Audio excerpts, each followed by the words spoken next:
7 manusia ini masih hidup sampai detik ini. Mereka tidak bisa mati. Mereka telah hidup selama ribuan tahun, menyaksikan peradaban bangkit dan runtuh, melihat kerajaan besar lahir dan musnah, namun mereka tetap ada. Siapa mereka? Kenapa mereka terkutuk? Atau diberkati dengan kehidupan abadi? Dan di mana mereka sekarang? Jika kamu mendengar ini, jangan skip video ini, karena apa yang akan kamu dengar akan mengguncang pemahamanmu tentang kehidupan, kematian, dan akhir zaman. Sebelum kita lanjut, bantu channel ini berkembang dengan like, subscribe, dan nyalakan notifikasinya. Dalam berbagai kitab suci dan tradisi keagamaan, ada kisah-kisah tentang manusia yang ditakdirkan untuk terus hidup hingga hari kiamat tiba. Mereka bukan dewa, bukan malaikat, tetapi manusia biasa, yang karena suatu peristiwa atau perintah ilahi, harus menanggung beban kehidupan yang tidak berkesudahan. Beberapa dari mereka hidup sebagai saksi atas kebesaran Allah, sementara yang lain hidup dalam penyesalan dan siksaan yang tak pernah berakhir. Mari kita telusuri satu persatu, siapa saja 7 orang ini, apa yang membuat mereka istimewa, dan pelajaran apa yang bisa kita ambil dari kisah mereka. Orang pertama yang harus kita bicarakan adalah Nabi Isa alaihi salam, atau yang dikenal sebagai Yesus Kristus dalam tradisi Kristen. Kisahnya adalah salah satu yang paling menakjubkan dalam sejarah kemanusiaan. Dalam Islam, Nabi Isa adalah salah satu Rasul Allah yang paling mulia, seorang Nabi yang lahir tanpa ayah, dari Maryam yang suci. Dia diutus kepada Bani Israel dengan mukjizat-mukjizat luar biasa, menghidupkan orang mati, menyembuhkan orang buta dan yang berpenyakit kusta, bahkan berbicara sejak dalam buayan. Namun, yang membuat Nabi Isa berbeda dari nabi-nabi lainnya adalah dia tidak mengalami kematian seperti manusia pada umumnya. Ketika musuh-musuhnya dari kalangan Yahudi bersekongkol untuk menyalibnya, Allah mengangkat Nabi Isa ke langit, dan orang lain yang diserupakan dengan wajahnya lah yang disalibkan. Al-Quran dengan tegas menyatakan dalam surah An-Nisa ayat 157 hingga 158 bahwa mereka tidak membunuh Nabi Isa dan tidak menyalibnya, melainkan yang diserupakan bagi mereka. Allah telah mengangkatnya kepadanya, dan Allah Maha Perkasa lagi Maha Bijaksana. Nabi Isa alaihi salam sekarang berada di langit, dalam keadaan hidup dengan jasad dan ruhnya, menanti waktu yang telah Allah tetapkan untuk turun kembali ke bumi. Kedatangan keduanya ini akan menjadi salah satu tanda-tanda besar menjelang hari kiamat. Rasulullah Shallallahu Alaihi Wasallam bersabda dalam banyak hadis sahih bahwa Nabi Isa akan turun di dekat Menara Putih, di sebelah timur Damaskus, mengenakan pakaian berwarna kuning. Kedua tangannya bertumpu pada sayap 2 malaikat. Ketika dia turun, dia akan memimpin umat muslim, menegakkan syariat Islam, memecahkan salib, membunuh babi, menghapuskan jizyah, dan memerangi Dajjal, sang penipu besar yang akan muncul di akhir zaman. Nabi Isa akan membunuh Dajjal di pintu Lud, sebuah tempat di Palestina. Setelah itu, masa pemerintahan Nabi Isa akan menjadi masa yang penuh dengan keadilan dan kemakmuran, di mana tidak ada lagi permusuhan, tidak ada perang, dan manusia hidup dalam kedamaian yang sejati. Dia akan hidup selama 40 tahun setelah turunnya, kemudian wafat sebagai manusia biasa, disalatkan oleh kaum muslimin, dan dimakamkan. Ini adalah bagian dari rencana ilahi yang agung, di mana Nabi Isa menjadi saksi hidup atas keesaan Allah dan kebenaran Islam hingga akhir zaman. Orang kedua yang tidak akan merasakan kematian hingga hari kiamat adalah Nabi Khidir. Sosoknya misterius, namanya bahkan tidak disebutkan secara eksplisit dalam Al-Quran, tetapi kisahnya diabadikan dalam surah Al-Kahfi. Nabi Khidir adalah hamba Allah yang telah diberi ilmu laduni, yaitu ilmu langsung dari Allah tanpa perantara guru atau kitab. Kisahnya dimulai ketika Nabi Musa alaihi salam, yang dikenal sebagai salah satu rasul yang paling kuat dan berilmu, ditanya oleh kaumnya, siapakah manusia yang paling berilmu di muka bumi ini? Nabi Musa menjawab bahwa dialah yang paling berilmu, namun Allah menegurnya dan memberitahukan bahwa ada hamba Allah lain yang lebih berilmu darinya, yaitu Khidir, yang berada di pertemuan 2 lautan. Nabi Musa kemudian melakukan perjalanan panjang bersama pembantunya, Yusha bin Nun, untuk mencari Khidir. Ketika mereka bertemu, Khidir memperingatkan Musa bahwa dia tidak akan sanggup bersabar terhadap apa yang akan dilakukan Khidir. karena perbuatan Khidir akan tampak aneh dan tidak masuk akal di mata Musa. Namun Musa bersikeras untuk mengikutinya. Dalam perjalanan mereka, Khidir melakukan 3 hal yang membuat Musa terkejut dan marah. Pertama, dia melubangi perahu milik orang-orang miskin yang menumpangi mereka. Kedua, dia membunuh seorang anak kecil tanpa sebab yang jelas. Ketiga, dia memperbaiki dinding yang hampir roboh di sebuah kampung yang penduduknya tidak mau memberi mereka makan. Setiap kali Musa memprotes, Khidir mengingatkannya bahwa dia sudah memperingatkan sejak awal. Akhirnya, Khidir menjelaskan hikmah di balik setiap tindakannya. Perahu dilubangi agar tidak disita oleh Raja Zalim yang merampas setiap perahu yang bagus. Anak itu dibunuh, karena kelak dia akan menjadi anak durhaka, yang akan menyusahkan orang tuanya yang saleh, dan Allah akan menggantikannya dengan anak yang lebih baik. Dinding diperbaiki karena di bawahnya tersimpan harta milik 2 anak yatim yang ayahnya adalah orang saleh, dan Allah ingin harta itu tetap tersimpan hingga mereka dewasa. Khidir menekankan bahwa semua yang dilakukannya bukan atas kehendaknya sendiri, melainkan atas perintah Allah. Kisah Khidir mengajarkan kita bahwa ada banyak hal dalam kehidupan ini yang tidak kita pahami, tetapi semuanya adalah bagian dari rencana Allah yang sempurna. Khidir masih hidup hingga kini, berjalan di muka bumi ini, kadang muncul di tempat-tempat tertentu untuk membantu orang-orang yang dalam kesusahan, atau untuk menegakkan keadilan. Banyak ulama besar sepanjang sejarah mengklaim pernah bertemu dengan Khidir, meskipun tidak ada bukti fisik yang bisa diverifikasi. Yang jelas, Khidir adalah simbol dari ilmu Allah yang tak terbatas, dan kehidupannya yang panjang adalah rahmat bagi mereka yang bisa belajar darinya. Orang ketiga adalah Dajjal, sosok yang paling ditakuti dalam eskatologi Islam. Dajjal, yang secara harfiah berarti penipu atau pendusta, adalah makhluk yang akan muncul di akhir zaman, sebagai ujian terbesar bagi umat manusia. Rasulullah Shallallahu Alaihi Wasallam telah memperingatkan umatnya tentang fitnah Dajjal lebih sering daripada fitnah apapun. Dia bersabda bahwa tidak ada nabi yang tidak memperingatkan umatnya tentang bahaya Dajjal. Dajjal digambarkan sebagai seorang lelaki dengan mata kanan yang buta, matanya seperti anggur yang terapung, dan di dahinya tertulis kata kafir yang bisa dibaca oleh setiap muslim, baik yang bisa membaca maupun yang tidak. Dia akan muncul dari arah timur, dari daerah antara Syam dan Irak, dan akan berkeliling ke seluruh dunia kecuali Mekah dan Madinah, karena keduanya dijaga oleh malaikat. Dajjal akan memiliki kekuatan luar biasa yang diberikan Allah sebagai ujian. Dia akan mengklaim sebagai Tuhan, dan akan menunjukkan mukjizat-mukjizat palsu untuk memperdaya manusia. Dia bisa memerintahkan langit untuk menurunkan hujan, dan hujan pun turun. Dia bisa memerintahkan bumi untuk menumbuhkan tanaman, dan tanaman pun tumbuh. Dia bahkan bisa menghidupkan orang mati, meskipun itu sebenarnya adalah tipu daya setan. Banyak orang akan tertipu olehnya karena kehidupan dunia yang sulit, dan mereka akan mengikuti Dajjal demi mendapatkan makanan dan kekayaan. Namun, orang-orang beriman yang teguh akan menolaknya, meskipun mereka harus menanggung kemiskinan dan kesulitan. Rasulullah bersabda bahwa 1 hari di masa Dajjal akan seperti 1 tahun, kemudian 1 hari seperti 1 bulan, kemudian 1 hari seperti 1 minggu, dan akhirnya hari-harinya akan seperti hari-hari biasa. Total masa kemunculan Dajjal adalah 40 hari, tetapi karena perbedaan panjang hari, totalnya bisa jauh lebih lama. Pertanyaan besar adalah, di mana Dajjal sekarang?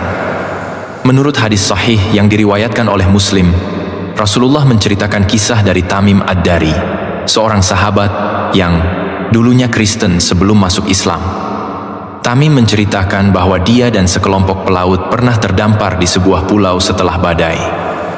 Di pulau itu, mereka bertemu dengan makhluk berbulu lebat bernama Al-Jassasah yang menunjukkan mereka ke sebuah biara di mana mereka menemukan seorang lelaki yang sangat besar dan sangat kuat, dirantai dengan besi yang sangat tebal. Lelaki itu bertanya kepada mereka tentang berbagai tanda-tanda akhir zaman, termasuk tentang mata air Zogar, pohon kurma Baisan, dan nabi yang buta huruf dari bangsa Arab. Setelah mendengar jawaban mereka, lelaki itu mengatakan bahwa dia adalah Dajjal, dan dia hampir diizinkan untuk keluar. Rasulullah mengonfirmasi bahwa lelaki yang dirantai itu memang Dajjal, dan dia saat ini ditahan di sebuah pulau di tengah lautan, menunggu waktu yang tepat untuk dilepaskan sebagai ujian terakhir bagi manusia. Ketika dia keluar, hanya dengan turunnya Nabi Isa alaihi salam lah dia bisa dikalahkan. Orang keempat adalah Yajuj dan Majuj, atau Gog dan Magog dalam tradisi barat. Mereka bukan satu orang, melainkan dua bangsa atau kelompok besar yang jumlahnya sangat banyak, mungkin mencapai miliaran. Mereka adalah keturunan dari Adam alaihi salam, tetapi mereka terpisah dari peradaban manusia sejak zaman dahulu.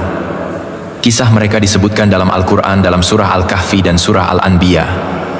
Pada masa Zulkarnain, seorang raja yang saleh dan adil yang Allah beri kekuatan untuk berkeliling dunia, masyarakat yang tinggal di daerah dekat pegunungan yang terpencil meminta bantuan Zulkarnain untuk melindungi mereka dari serangan Yajuj dan Majuj.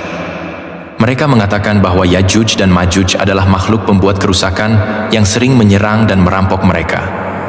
Zulkarnain kemudian membangun sebuah penghalang raksasa dari besi dan tembaga yang dilebur, sebuah tembok yang sangat tinggi dan kokoh, sehingga Yajuj dan Majuj tidak bisa memanjatnya atau menembusnya. Sejak saat itu, Yajuj dan Majuj terperangkap di balik tembok tersebut, hidup dan berkembang biak dalam jumlah yang sangat besar. Setiap hari mereka mencoba menembus tembok itu, menggali dan menggerogotinya. Tetapi ketika mereka hampir berhasil, Allah mengembalikan tembok itu ke kondisi semula pada malam harinya. Namun, ada satu hari nanti, ketika tanda-tanda akhir zaman semakin jelas, salah seorang dari mereka akan mengatakan, "Insya Allah, kita akan meneruskan besok, dan dengan seizin Allah, mereka akan berhasil menembus tembok itu." Ketika Yajuj dan Majuj keluar, mereka akan menyebar ke seluruh dunia dengan kecepatan luar biasa, merusak segala sesuatu di jalan mereka. Mereka akan meminum danau, sungai, dan bahkan danau Tiberias sampai kering. Mereka akan membunuh manusia dan hewan tanpa ampun. Ketika mereka merasa telah menguasai bumi, mereka akan menembakkan anak panah ke langit dan berkata bahwa mereka telah mengalahkan penghuni bumi, dan kini mereka akan mengalahkan penghuni langit. Allah akan mengirimkan anak panah mereka kembali dengan berlumuran darah sebagai ujian lebih lanjut bagi mereka, dan mereka akan mengira bahwa mereka benar-benar telah mengalahkan langit. Pada saat itu, Nabi Isa alaihi salam dan orang-orang beriman akan mengungsi ke Gunung Tur, berdoa kepada Allah untuk diselamatkan.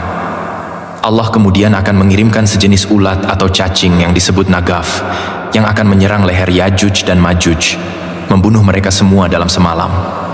Bumi akan dipenuhi dengan mayat dan bau busuk mereka, sehingga Nabi Isa dan pengikutnya berdoa lagi, dan Allah akan mengirimkan burung-burung besar yang akan membawa mayat-mayat itu dan membuangnya ke laut.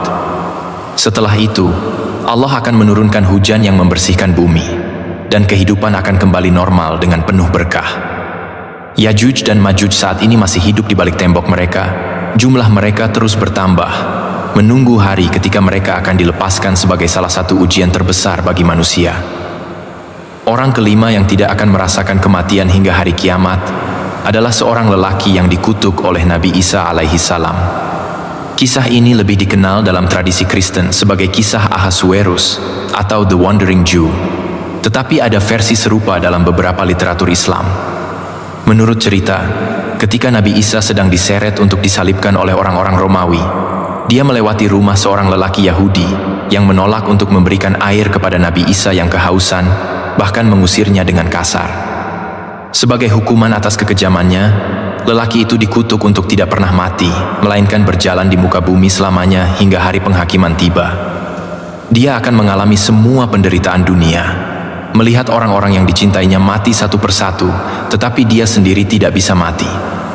Setiap kali dia mencoba mengakhiri hidupnya, dia tidak bisa, karena kutukan itu mengikatnya pada kehidupan abadi yang penuh penyesalan. Dalam beberapa versi cerita, lelaki ini dikatakan telah muncul di berbagai tempat sepanjang sejarah, kadang-kadang memberi kesaksian tentang peristiwa-peristiwa besar yang dia saksikan, tetapi selalu dalam keadaan gelisah dan penuh penyesalan. Meskipun kisah ini lebih merupakan legenda daripada fakta sejarah yang terverifikasi, pesan moral di baliknya sangat kuat, bahwa kekejaman dan penolakan terhadap rahmat ilahi akan membawa konsekuensi yang mengerikan. Kehidupan abadi yang seharusnya menjadi berkah, bagi lelaki ini menjadi kutukan yang paling berat, karena dia harus menanggung beban dosa dan penyesalannya tanpa akhir. Orang keenam adalah seorang sahabat Nabi Muhammad SAW yang namanya tidak disebutkan dalam hadis sahih, tetapi dalam beberapa riwayat disebutkan bahwa ada seorang sahabat yang meminta kepada Allah untuk diberi umur panjang, agar dia bisa terus berjihad dan beribadah hingga akhir zaman. Doanya dikabulkan, dan dia diberi kehidupan yang sangat panjang, jauh melampaui umur manusia normal. Menurut beberapa ulama, orang ini mungkin masih hidup hingga sekarang, berjalan di antara manusia, menyaksikan perubahan zaman, dan terus beribadah kepada Allah. Namun, identitasnya tidak diketahui, dan dia hidup dalam kerendahan hati, tidak ingin dikenal atau dipuja. Kisahnya adalah pengingat bahwa kehidupan panjang bisa menjadi berkah jika diisi dengan ketaatan, tetapi bisa juga menjadi beban jika tidak dimanfaatkan dengan baik. Orang ketujuh yang tidak akan merasakan kematian hingga hari kiamat adalah seorang pemuda dari kalangan pengikut Dajjal, yang akan dibunuh oleh Dajjal, dan kemudian dihidupkan kembali sebagai bukti kekuatan Dajjal. Namun, ketika pemuda ini dihidupkan kembali, dia tidak akan tertipu lagi oleh Dajjal. Sebaliknya, dia akan menghadapi Dajjal dengan berani dan berkata, "Sekarang saya semakin yakin bahwa kamu adalah Dajjal yang telah diperingatkan oleh Rasulullah." Dajjal akan mencoba membunuhnya lagi. Tetapi kali ini dia tidak akan bisa, karena Allah telah melindungi pemuda itu. Rasulullah SAW bersabda dalam hadis sahih, bahwa pemuda ini adalah orang yang paling tinggi derajatnya di antara para syuhada, para martir, karena keberaniannya menghadapi Dajjal dan keimanannya yang teguh. Dia akan terus hidup, menjadi saksi atas kedustaan Dajjal, hingga Nabi Isa alaihi salam turun dan membunuh Dajjal. Setelah itu, pemuda ini akan wafat sebagai martir yang mulia, dan tempatnya adalah di surga bersama para nabi dan orang-orang saleh. Kisah-kisah tentang ketujuh orang ini mengajarkan kita banyak pelajaran penting. Pertama, kehidupan abadi di dunia ini bukanlah berkah yang mutlak, melainkan bisa menjadi ujian atau bahkan kutukan, tergantung bagaimana kita menjalaninya. Nabi Isa dan Khidir hidup lama karena tugas ilahi yang mulia, sementara Dajjal, Yajuj dan Majuj, dan lelaki yang dikutuk hidup lama sebagai bagian dari ujian atau hukuman. Kedua, kehidupan di dunia ini adalah sementara bagi kebanyakan manusia. Tetapi ada takdir-takdir khusus yang Allah tentukan untuk tujuan tertentu, dan kita harus beriman bahwa semua itu adalah bagian dari hikmat-Nya yang sempurna. Ketiga, tanda-tanda akhir zaman yang melibatkan orang-orang ini adalah pengingat bagi kita untuk selalu bersiap, memperkuat iman, dan menjauhi fitnah-fitnah yang akan datang. Rasulullah SAW telah mengajarkan kita untuk selalu berlindung kepada Allah dari fitnah Dajjal. Bahkan dalam setiap salat kita, dianjurkan untuk membaca doa, Allahumma inni a'udzubika min adzabil qabri, wa min adzabi jahannam, wa min fitnatil mahya wal mamat, wa min syarri fitnatil masihid Dajjal, yang artinya, Ya Allah, aku berlindung kepadamu dari azab kubur, dari azab neraka jahanam, dari fitnah kehidupan dan kematian, dan dari kejahatan fitnah Al-Masih Ad-Dajjal. Doa ini bukan hanya sekadar kalimat, tetapi adalah benteng spiritual yang harus kita perkuat setiap hari. Kita juga diajarkan untuk memperbanyak membaca dan menghafalkan 10 ayat pertama dari surah Al-Kahfi, karena Rasulullah bersabda bahwa barang siapa yang membaca atau menghafalkan 10 ayat dari awal surah Al-Kahfi, dia akan terlindungi dari fitnah Dajjal. Surah Al-Kahfi penuh dengan kisah-kisah yang mengandung pelajaran tentang iman, kesabaran, dan kebijaksanaan. Termasuk kisah Ashabul Kahfi, kisah pemilik 2 kebun, kisah Nabi Musa dan Khidir, serta kisah Dzulkarnain dan Yajuj Majuj. Semua kisah ini adalah peringatan dan panduan bagi kita untuk menghadapi ujian-ujian besar di akhir zaman. Selain itu, kita juga harus memahami bahwa zaman yang kita hidupi sekarang adalah zaman yang semakin dekat dengan akhir zaman. Banyak tanda-tanda kecil kiamat telah muncul, merebaknya kebodohan, berkurangnya ilmu, banyaknya perzinahan, minum khamr dianggap biasa, orang-orang yang bodoh menjadi pemimpin, bangunan-bangunan tinggi bersaing satu sama lain, dan masih banyak lagi. Rasulullah bersabda bahwa akan datang zaman di mana orang-orang saling membunuh, dan si pembunuh tidak tahu kenapa dia membunuh, dan yang dibunuh tidak tahu kenapa dia dibunuh. Kita melihat sekarang di berbagai belahan dunia, perang dan kekerasan merajalela tanpa alasan yang jelas. Dan ini adalah bukti bahwa kita sedang menuju masa-masa yang lebih sulit. Namun, di tengah semua itu, ada harapan bagi orang-orang yang beriman. Allah berfirman dalam Al-Quran bahwa Dia tidak akan mengazab suatu kaum selama masih ada orang-orang yang beristighfar di antara mereka. Allah juga berfirman bahwa setelah kesulitan, pasti ada kemudahan. Ketika Nabi Isa alaihissalam turun, Dia akan memimpin umat Islam dalam menghadapi Dajjal, dan setelah itu akan ada masa keemasan di mana keadilan dan kedamaian meliputi seluruh dunia. Masa ini akan berlangsung hingga Allah memerintahkan angin yang lembut untuk mencabut ruh setiap orang yang beriman, sehingga yang tersisa di bumi hanyalah orang-orang jahat, dan atas merekalah kiamat akan ditegakkan. Sebagai penutup, kisah 7 orang yang tidak akan merasakan kematian hingga hari kiamat ini adalah pengingat bagi kita semua bahwa hidup ini penuh dengan misteri dan takdir yang hanya Allah yang tahu sepenuhnya. Tugas kita adalah beriman, bertakwa, dan bersiap untuk menghadapi apapun yang akan datang dengan iman yang teguh dan amal saleh. Jangan biarkan fitnah dunia mengalahkan kita. Jangan biarkan kenikmatan sementara melupakan kita dari tujuan akhir kita, yaitu kembali kepada Allah dan mempertanggungjawabkan semua yang telah kita lakukan. Ingatlah bahwa setiap jiwa pasti akan merasakan kematian, kecuali mereka yang Allah takdirkan untuk tugas-tugas khusus hingga akhir zaman. Bagi kita, kematian bisa datang kapan saja. Jadi mari kita persiapkan diri kita dengan sebaik-baiknya. Jika video ini bermanfaat bagimu, jangan lupa like, subscribe, dan share ke teman-teman dan keluargamu agar mereka juga bisa mendapatkan manfaat dari ilmu ini. Aktifkan notifikasi agar kamu tidak ketinggalan video-video menarik lainnya dari channel ini.